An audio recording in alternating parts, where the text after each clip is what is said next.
Hello, everyone. My name is Jess. I am one of the singer ambassadors, and welcome to today's live. Waiting for some people to join. How's everyone doing today? All right, so today's live is going to be all about buttons, buttonholes, attaching buttons to your garment, how to open a buttonhole that you've just created, and using these crazy looking tools that probably came with your sewing machine, which I'll go into a little bit of detail later, but we have a buttonhole foot, a button foot, and then a little feed dogs cover. So if you've looked in your toolkit that came with your sewing machine and you're wondering, what are these feet? Is there a better way than attaching a button by hand? Which I will tell you, there is a better way. For almost 5 years, I have been attaching buttons by hand. I guess I kind of just was intimidated by these feet that came with my sewing machine, especially the button foot. And I was like, I can do it by hand. It's fine. It's fun. Even though I hate doing it. I'm like, it's the only way. It's not the only way. Using a button foot will make your life so much easier. So I'm really excited to talk about buttons today. This is a shirt that I made a couple weeks ago, so 3 little buttons. This is kind of a cropped shirt, so it didn't require too many buttons, but we're going to be working with this white shirt today. Hello.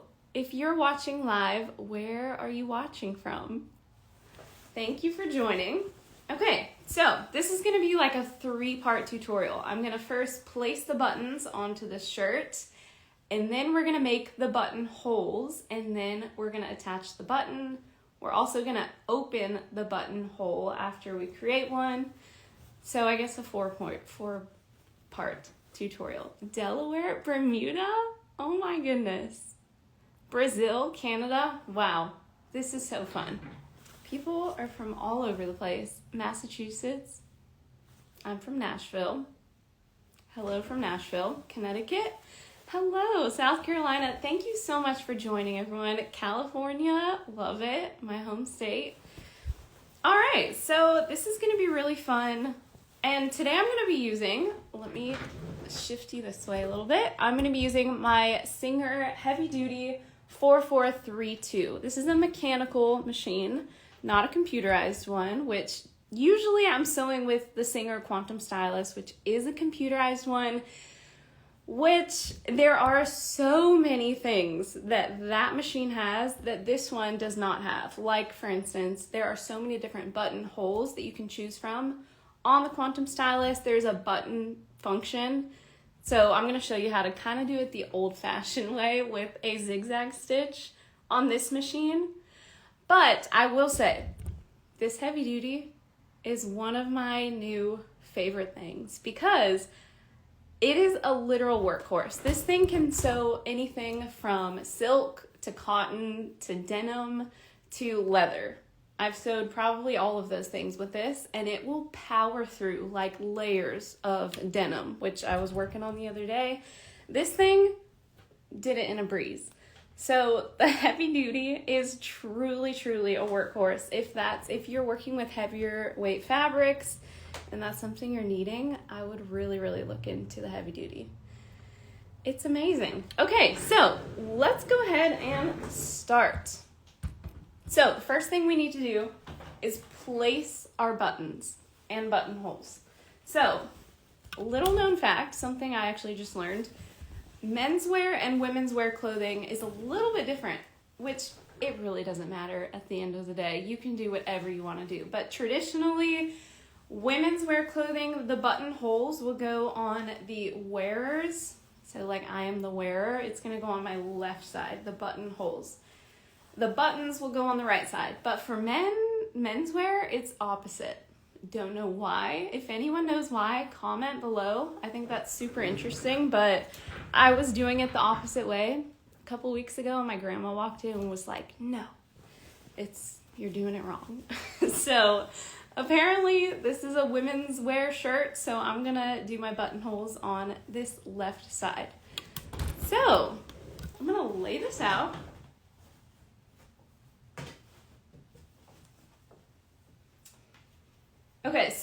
since the buttonholes are on the left side is going to go over the right side. So you're really not going to see this right side band, button placket, whatever. You're only going to see the right one, which is good because this one's kind of ugly. I don't know if you can see that, but I'm glad it's going to be covered. So it's going to go over. So what I'm going to do is take my little buttons. 4 is probably enough for this. And this is a women's shirt. So fellow women, the most important button you're going to put is for the bust. So that's roughly this one. Actually, this one turned out to be a little bit too high. I probably would have put it like an inch lower. But that part is going to have the most stress, and you don't want that to be like gaping. You don't want this part to be like trying to come apart. So you want to put a button right there at the bust point. So I'm just going to estimate. I'm going to take my little seam gauge, do what I do best, and estimate about 7 inches down. 7 inches, roughly. And that is where I'm going to put, well, I'll do 6. Okay, wait. Okay, right here. This looks good. So that's where I'm going to put my first buttonhole. Let me bring you in closer. So this is the process when I'm about to add a buttonhole. I lay the button down because we want to get the exact length of this button. So I'm just going to take some tailor's chalk, which this is erasable. This is amazing. Always have tailor's chalk in your sewing stash. Okay, so I mark the top and the bottom of it. Now, this is erasable. Even though it's erasable, I'm still light with it because who knows? This is a white shirt. You're probably going to be able to see it. So I also, you see that? I have the little top and bottom there.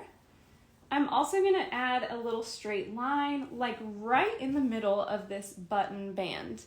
This is just going to give me a vertical line to be my guide for when I do my buttonhole. I want that to be, oh, nope, not like that. I want it to be, okay, close enough. I want it to be right in the middle. Right there. That's going to be where the buttonhole will go. Also, I did not mention this. Someone Googled women's buttons are on a different side for manufacturers to distinguish between men's and women's shirts. That is so interesting. Probably that makes sense. They're working fast. They're like, I need to know. Is it men's? Is it women's shirt? That makes sense. Okay, so thank you for that. All right, so we have our point marked. I also want to mention, before this live, I interfaced this button band. It's not really button band. I just folded it twice. I did like a 1-inch fold and then another 1-inch fold to give myself a little bit of sturdiness. So I also interfaced it. If you don't know what interfacing is, this is a good time to mention. This is interfacing. Now, I skipped interfacing for so long. I was like, why do I need that? That seems like an extra step. I don't need that. No, you do need it. Interfacing it comes in all different weights. Lightweight, medium weight, heavyweight. It comes in different colors. I picked white because my shirt is white.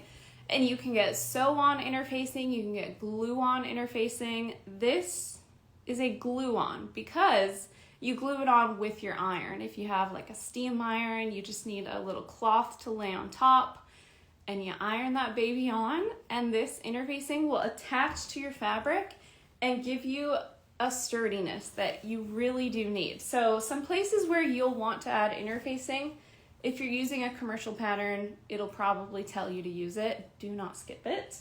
It would be the button band, because this needs to be super sturdy to hold your buttonholes and your buttons, because there's going to be some stress on there. So you need some extra strength there. Also, I interfaced this collar so that we have this nice, look at how nicely this thing folds down.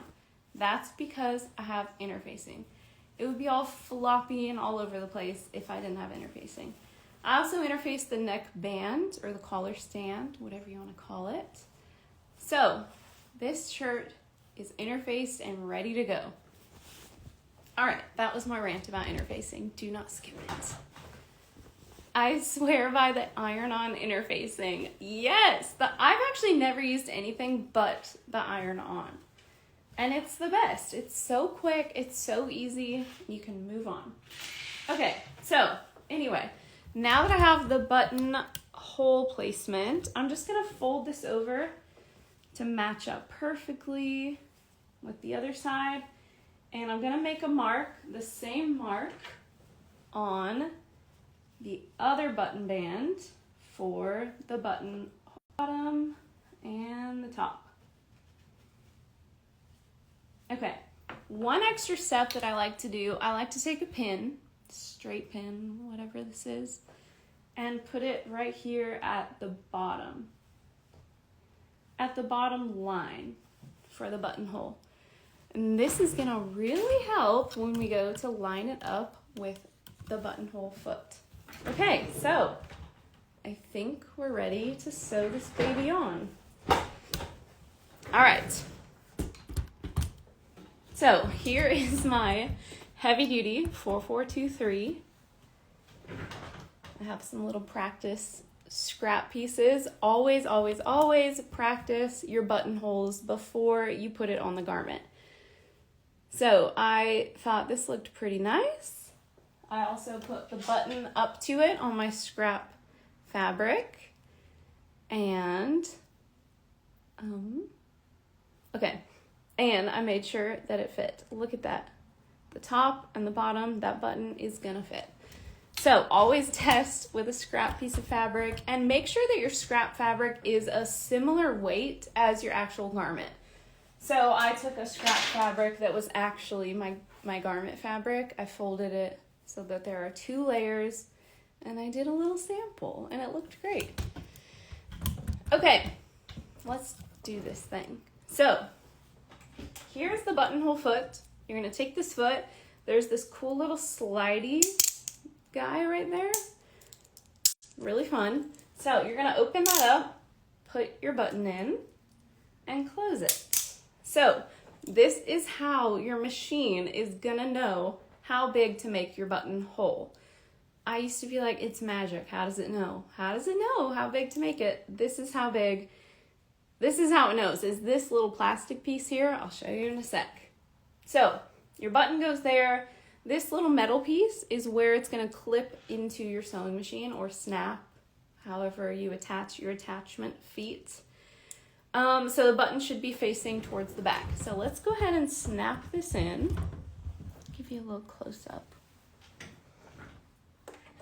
So I'm gonna make sure my presser foot is raised. And if you didn't know, so I'm using this little, well, you can't really see, but you know, your presser foot lever raiser.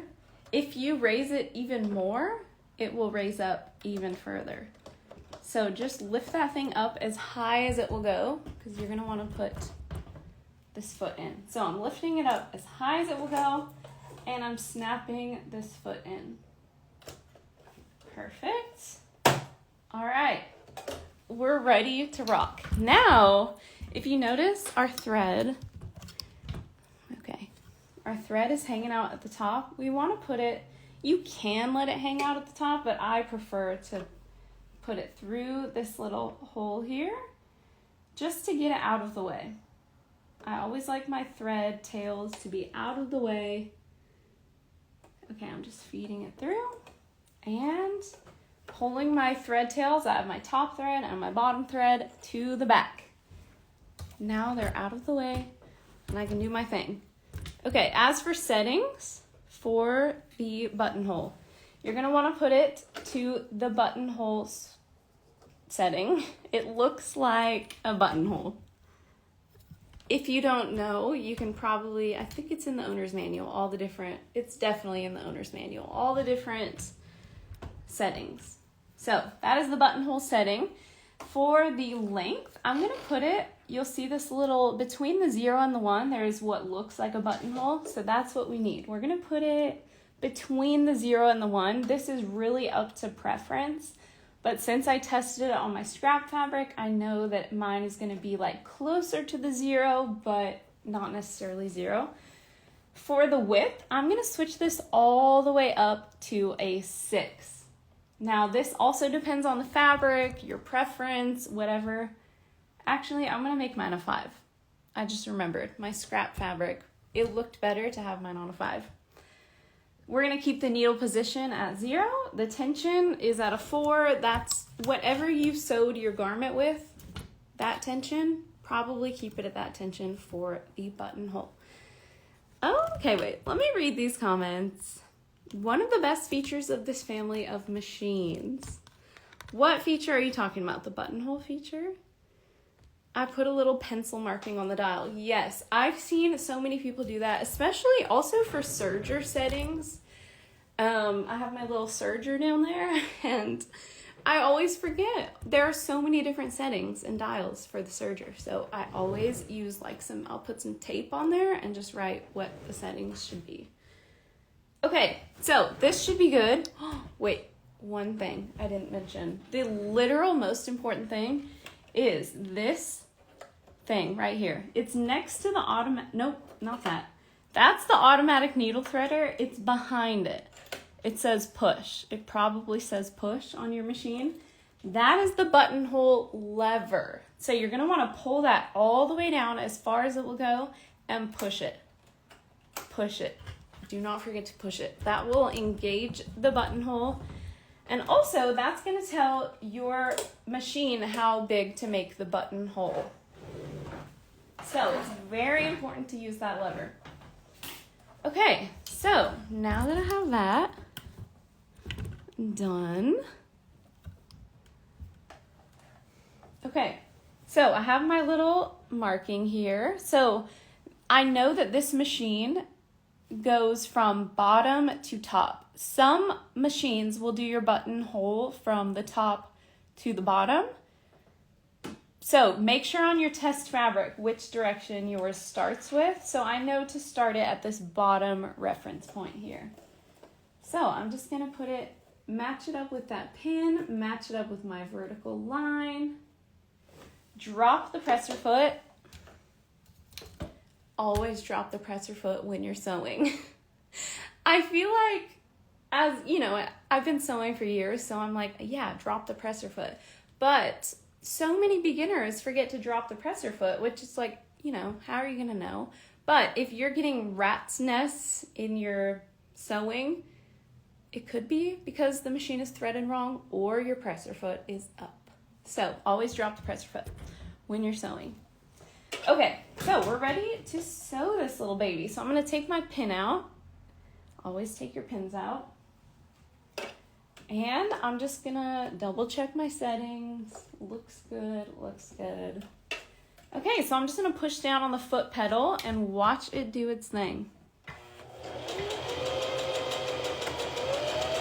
Here we go.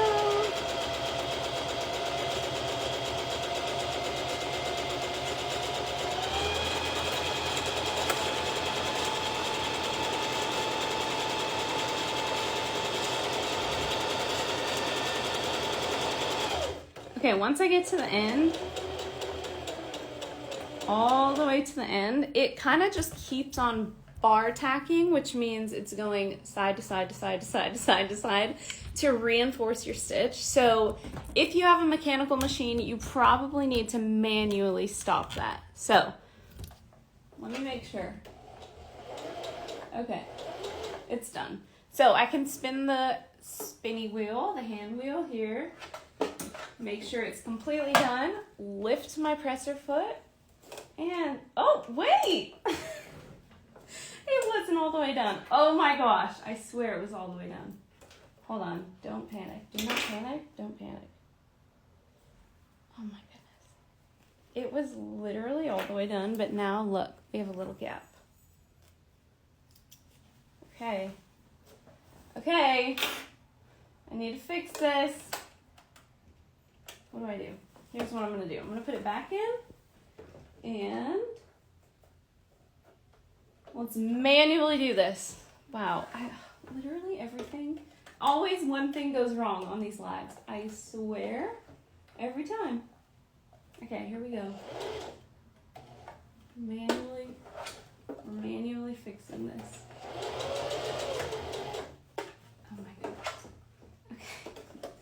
Don't panic, don't panic, guys.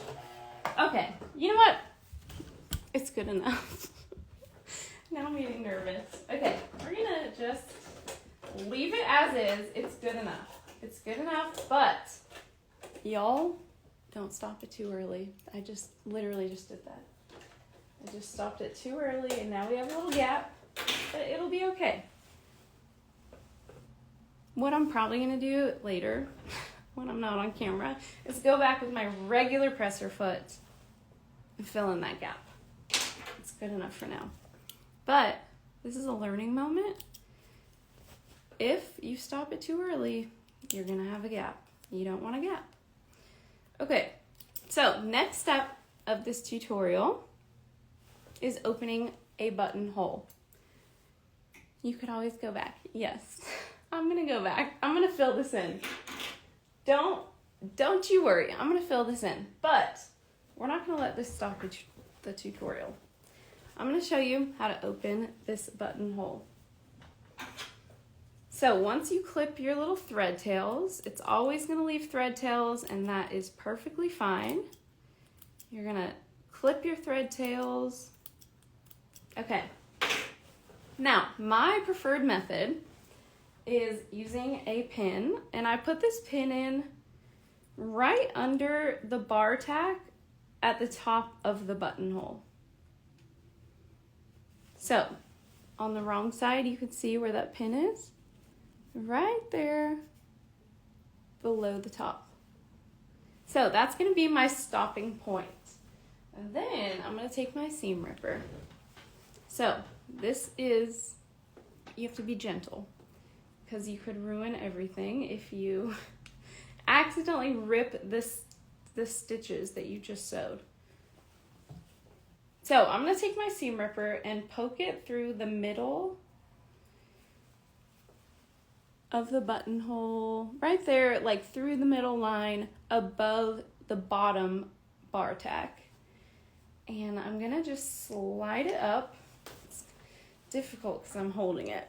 Okay, so I'm just gonna slide this up straight. Make sure that you're in a straight line, and since that pin is there, that's gonna be a stopping point.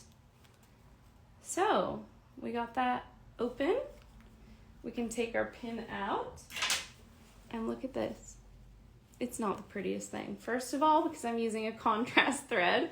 Second of all, because I left that huge gap. Besides that, this is a functional buttonhole. So you can just take your little snippers and snip off anything that wants to start to fray, but if you interfaced this, that will actually help prevent it from fraying. So that's another benefit of interfacing. So you shouldn't have too much that's wanting to fray there. So we have a buttonhole, nice and open. Obviously, I would use a white thread if I was, doing this for real. This is teaching purposes. Okay. So this buttonhole is done, and now we can move on to the button. So this is the button foot. It should have the little metal piece. This is gonna clip into your machine, and then it should have this little grippy end, and this is gonna grip down on the button to keep it in place. So that's what it looks like. So basically when you get it under your sewing machine, you're gonna wanna line up your button to be like this. So see those two little holes of the button are right in between those blue edges. So you want to line it up just like that. So let's take this foot off and put on the button foot.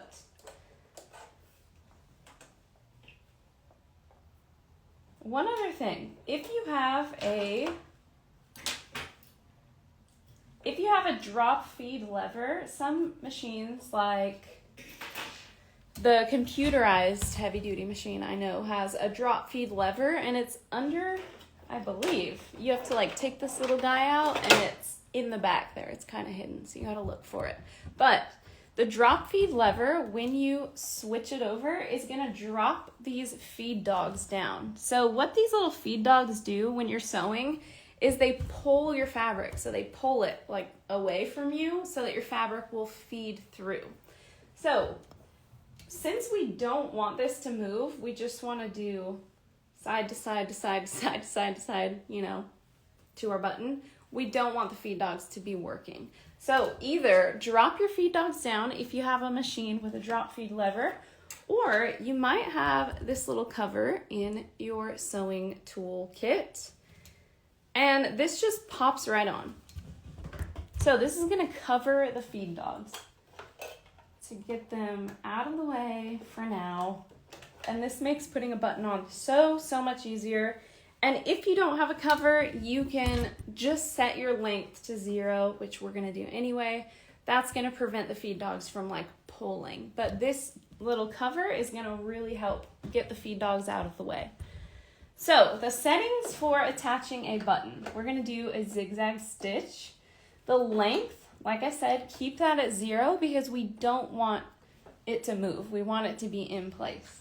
For the width, this is gonna really depend on your button, but usually it's anywhere between like 2 and 4. So I'm gonna see in just a second. Keep everything else how it is. Now I'll snap on the little foot.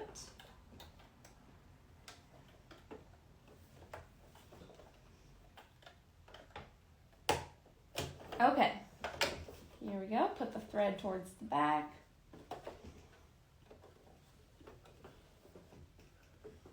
Okay, thread is towards the back. Now, I'm gonna find where I marked the top and the bottom point for my button. And I'm gonna put that under first.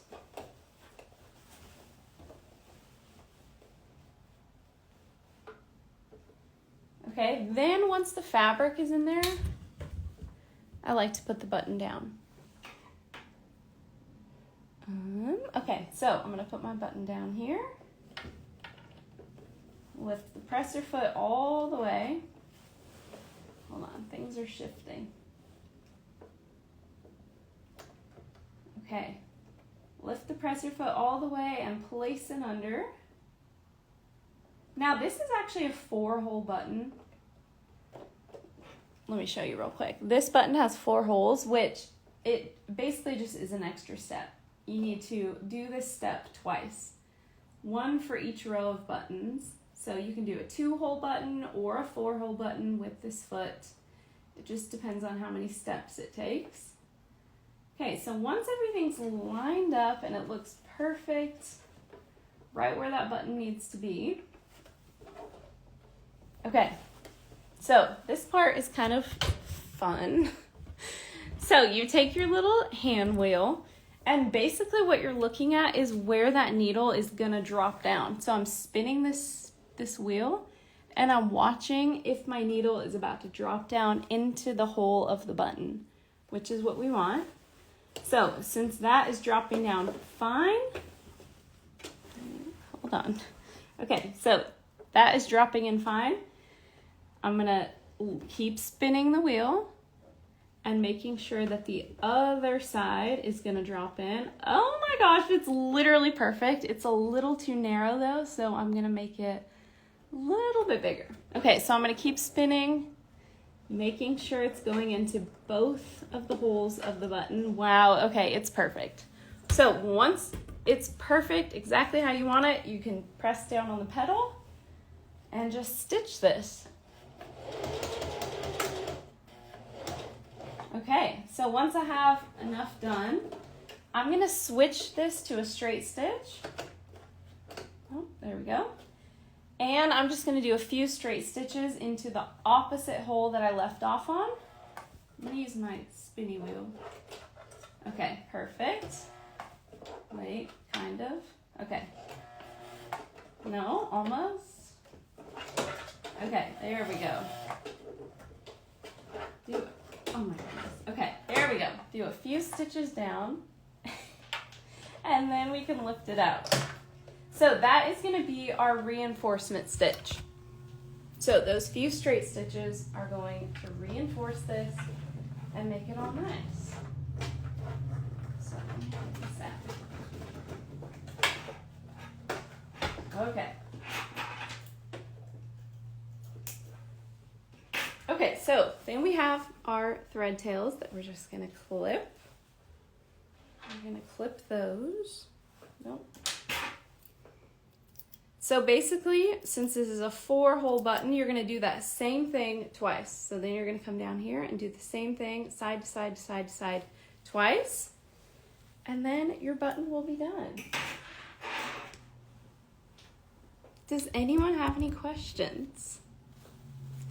So that is the process for attaching a beautiful button and a beautiful buttonhole in just a few steps. Well, half beautiful buttonhole.